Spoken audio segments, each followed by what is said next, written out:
जय हो। मैं विनय सर ऑनलाइन ऑफलाइन और इसी यूट्यूब चैनल पे आप सभी दोस्तों का हार्दिक स्वागत है।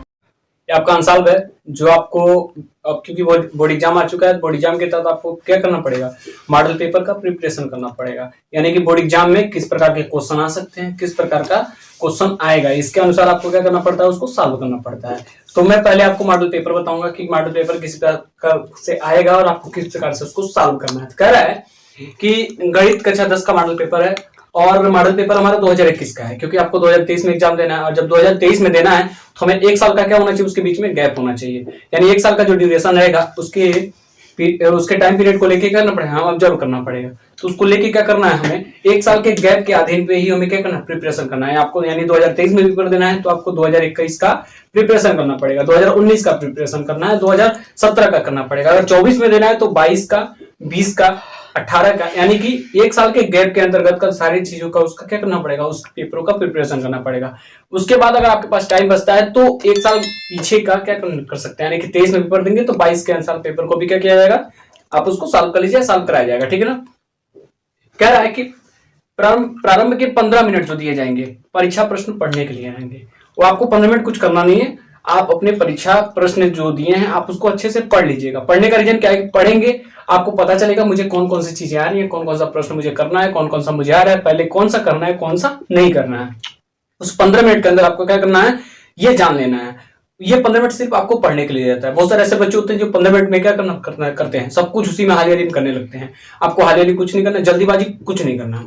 आपको केवल करना क्या है कि आप उसको क्या करेंगे, क्वेश्चन को सिर्फ पढ़ना है, आपको पता करना है कि मुझे क्या क्या आ रहा है, क्या क्या नहीं आ रहा है। अगला कर रहा है नोट। नोट में कर रहा है पहला नंबर, कर रहा इस प्रश्न पत्र के कुल 7 प्रश्न दिए हैं। यानी कि आपको कोई भी पेपर मिलेगा हर सब्जेक्ट के प्रश्न पत्र कितने हैं, 7 है। कह रहा इस प्रश्न पत्र के 7 क्वेश्चन है।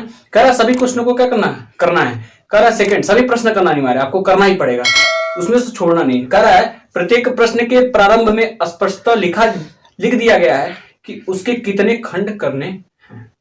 ठीक है ना। यानी कि पहले लिख दिया गया है खंड ख, खंड ख, खंड क, खंड ख, यानी कि खंड खंड के क्रम में क्या किया गया है, लिखा गया है। ठीक है ना, उसको देखना है। कह रहा है कि प्रश्नों के अंक उनके सम्मुख अंकित है। यानी कि कोई भी प्रश्न है उसके सामने वो क्या लिखा जाएगा, उसका अंक लिखा होगा कि अगर आप उस क्वेश्चन को करते हैं तो आपको इस क्वेश्चन पे कितना नंबर मिलेगा। कह रहा है प्रथम प्रश्न से आरंभ कीजिए और अंत तक करते जाइए। ये प्रोसेस उनका लिखा है पर इसके हिसाब से फॉलो नहीं करना है। यानी कह रहा पहले प्रश्न से करना है, कोई जरूर नहीं है आपको पहले प्रश्न से ही करना है। आप लोग को लास्ट आ रहा है लास्ट से कर लीजिए, पहला आ रहा है पहले से कर लीजिए, बीच का आ रहा है बीच से कर लीजिए। आपको किसी तरह से करना है, यानी जो आपको आएगा वही से करना शुरू कर दीजिए, लेकिन करना सब है। कहने का मतलब ये है। फिर कह रहा है जो प्रश्न पत्र नहीं आता है, यानी जो प्रश्न पत्र आपको नहीं समझ में आ रहा है, जो क्वेश्चन आपको नहीं करने आ रहा है, क्या कीजिए, उस पर टाइम वेस्ट मत कीजिए। कह रहा उस पर समय नष्ट मत कीजिए। यानी उस पर क्या करना है, आपको टाइम नष्ट करने से अच्छा है आप उसको छोड़ दीजिए, बाद में जब टाइम बचेगा तो आप उसको कीजिएगा। ये काम कर रहा है। अब आते हैं क्वेश्चन पे। कह रहा है सही विकल्प चुनकर अपनी उत्तर पुस्तिका में लिखिए।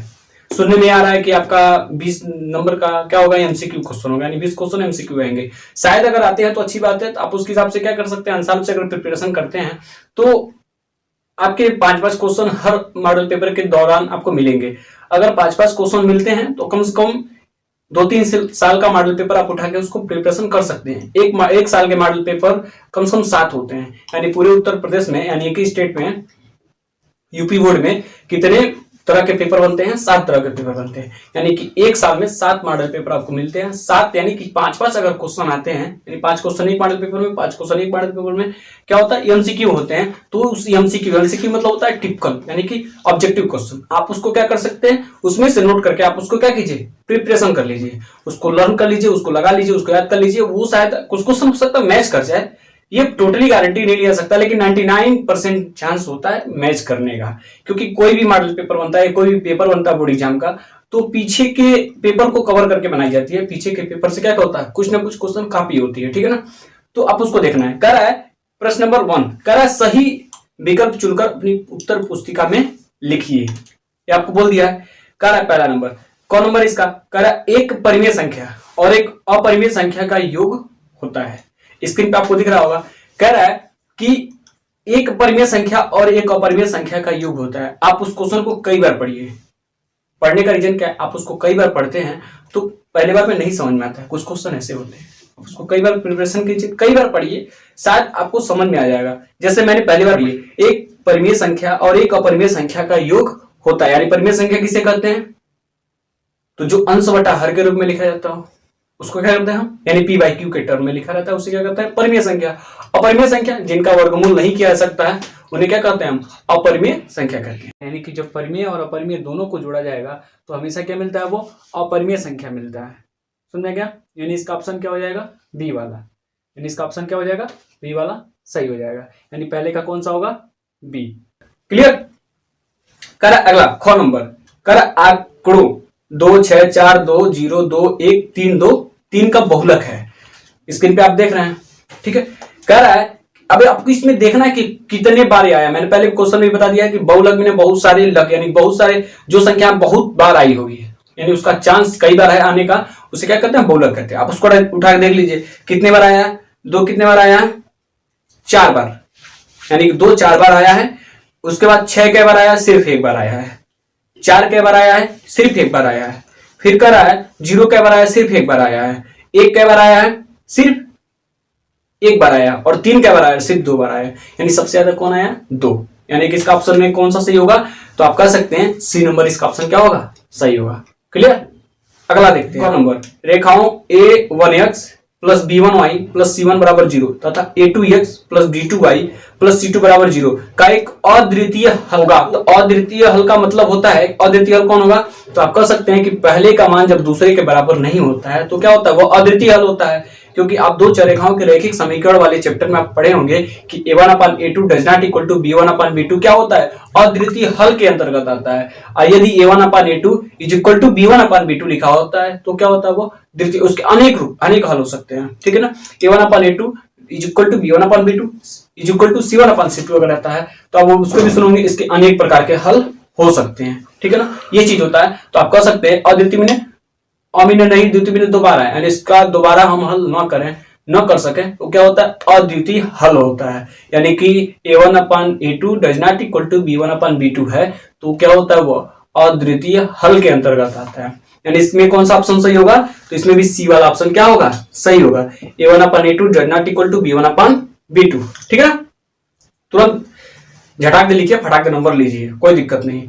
करा घ नंबर, करा है सभी त्रिभुज समरूप होते हैं। सम मीन होता है समान, रूप मीने रूप का, यानी कि आपको दिखाना है कि एक ऐसा त्रिभुज लीजिए जो समरूप हो, यानी समान कोण हो, समान भुजा हो। फिगर दूसरे फिगर के बराबर हो तो भी क्या होता है, समरूप होता है। जिसकी समान दो भुजाएं होती हैं वो भी क्या होता है, समरूप होता है। समान दो कोण होते हैं वो भी समरूप होता है। लेकिन कर समान रूप का मतलब होता है उसके 3 कोण और 3 भुजाएं क्या हो, वो भी क्या होता है, समरूप होता है। समरूप मतलब समान रूप, यानी कि जो कुछ भी बनाए यानी उसके मतलब अदरवाइज अगर फिगर लेते हैं तो भी क्या होता है, समरूपी हो, समान हो। तो क्या होगा इसमें ऑप्शन, सम बाहु त्रिभुज। सम मीने समान, बाहु मीने भुजाएं, यानी जब उसकी भुजाएं वो समान होंगी तो उसके कोण भी क्या होंगे, समान होंगे। समझ आ गया ना। समद्विबाहु, सर्वांग सम, सर्वांग सम का मेथड अलग होता है। फिर कह रहा है समकोण का भी क्या होता है, इसके भी दो भुजाएं क्या होती हैं, बराबर होती हैं। कोण भी क्या होते हैं, दो बराबर होते हैं, ये भी हो सकता है। लेकिन कह रहा है समरूप, समान रूप और समान भुजा, यानी समबाहु में क्या होते हैं, तीनों भुजाएं बराबर होती हैं तो तीनों कोण भी क्या होते हैं, बराबर होते हैं। ये ऑप्शन क्या हो जाएगा, सही हो जाएगा, यानी कि घ का डी नंबर क्या होगा, सही होगा। क्लियर, आप लगा लीजिए, झट दे लगाइए, फट दे नंबर लीजिए। अंग नंबर कर रहा है sine 48 degree minus cos 42 degree का मान होता है। आपको ये पता होना चाहिए। साइन 90 माइनस क्या होगा, 42। तो साइन का फॉर्म आपको पता होगा, साइन क्या होता है, कास में बदलेगा। तो आप कह सकते हैं sine 48 degree minus cos 42 degree का मान होता है। तो आप देखिए साइन 90 माइनस 42 अगर करेंगे तो 48 आएगा। तो साइन 90 माइनस थीटा बराबर क्या होता है, कास थीटा। ठीक उसी प्रकार साइन 90 माइनस 42 डिग्री, यानी कि साइन 90 अंश माइनस 42 अंश आप करेंगे तो क्या हो जाएगा, कास 42। तो ये बताइए कास 42 और कास 42 क्या हो जाएगा, कट जाएगा। यानी कि ये वैल्यू इस वैल्यू के क्या बराबर है और प्लस है, और इधर क्या है, माइनस है। जब वो क्या होगा, कैंसल होगा, तो कैंसल होगा तो दैट मींस क्या होगा, उसका वैल्यू 0 हो जाएगा। ठीक है ना। अंगा का कौन सा ऑप्शन सही है, सी वाला। समझ आ गया ना। अगला ये क्या है बच्चा? ओ माय गॉड, ये तो मकड़ा है।